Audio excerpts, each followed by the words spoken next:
I begin by addressing Amendment 13 in the name of the noble Lord Bassam of Brighton, ably introduced by him, to which I was pleased to attach my name.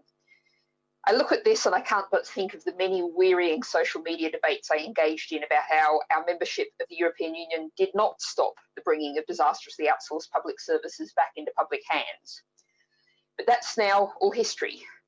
I think all sides of the House can agree that what won the 2016 referendum result, a clear direction from the public on this, if not much else, was take back control. That's something that surely must apply as a matter of priority to public services. I can look back to the 2012 Olympics, an age ago now, but it's hard to forget the G4S security fiasco when the army had to step in.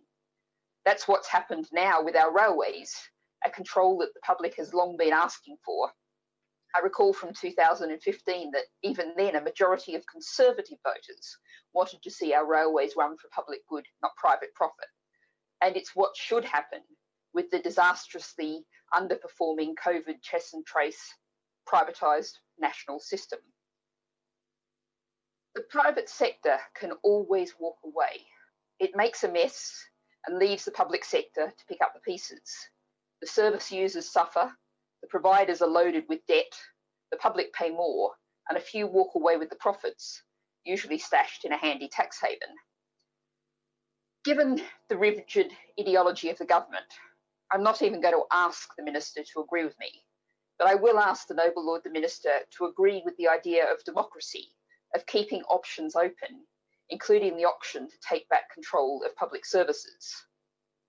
There's a legal principle that one parliament can't buy future ones, but locking us into trade deals where a country has given its word does, presumably, under the rule of law, have that effect.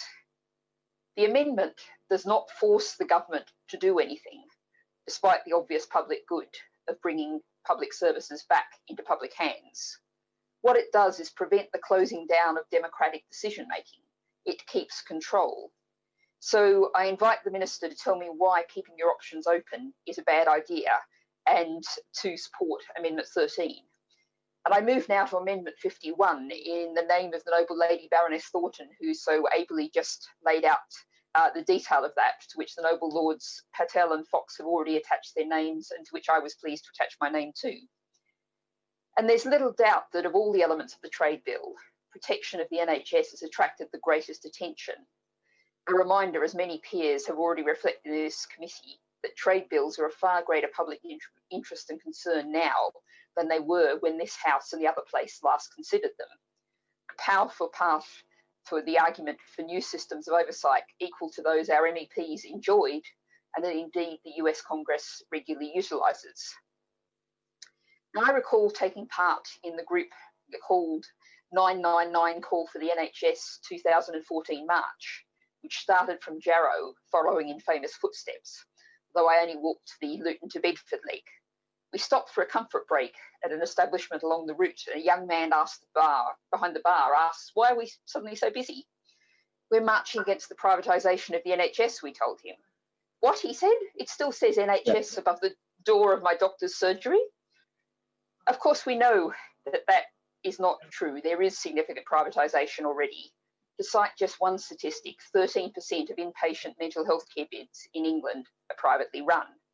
In Manchester, patients have a 50-50 chance of being admitted to a privately owned hospital and a 1 in 4 chance of the bed being provided by an American-owned company. We are in a situation where we've lost control in significant areas of the NHS. This amendment makes sure that we can take it back and not lose further control. And finally, I'll briefly refer to Amendment 75. We're yet to hear from the noble Lady Baroness Sheehan, and I look forward to her explanation. But my eye notes with approval its provision against the use of investor-state dispute settlement procedures, another great threat to public democratic control and decision-making, something the Green Party's long been campaigning against. Protection of access to generic affordable drugs, preventing excess windfall profits for pharmaceutical companies. I can't see anything not to like in this amendment.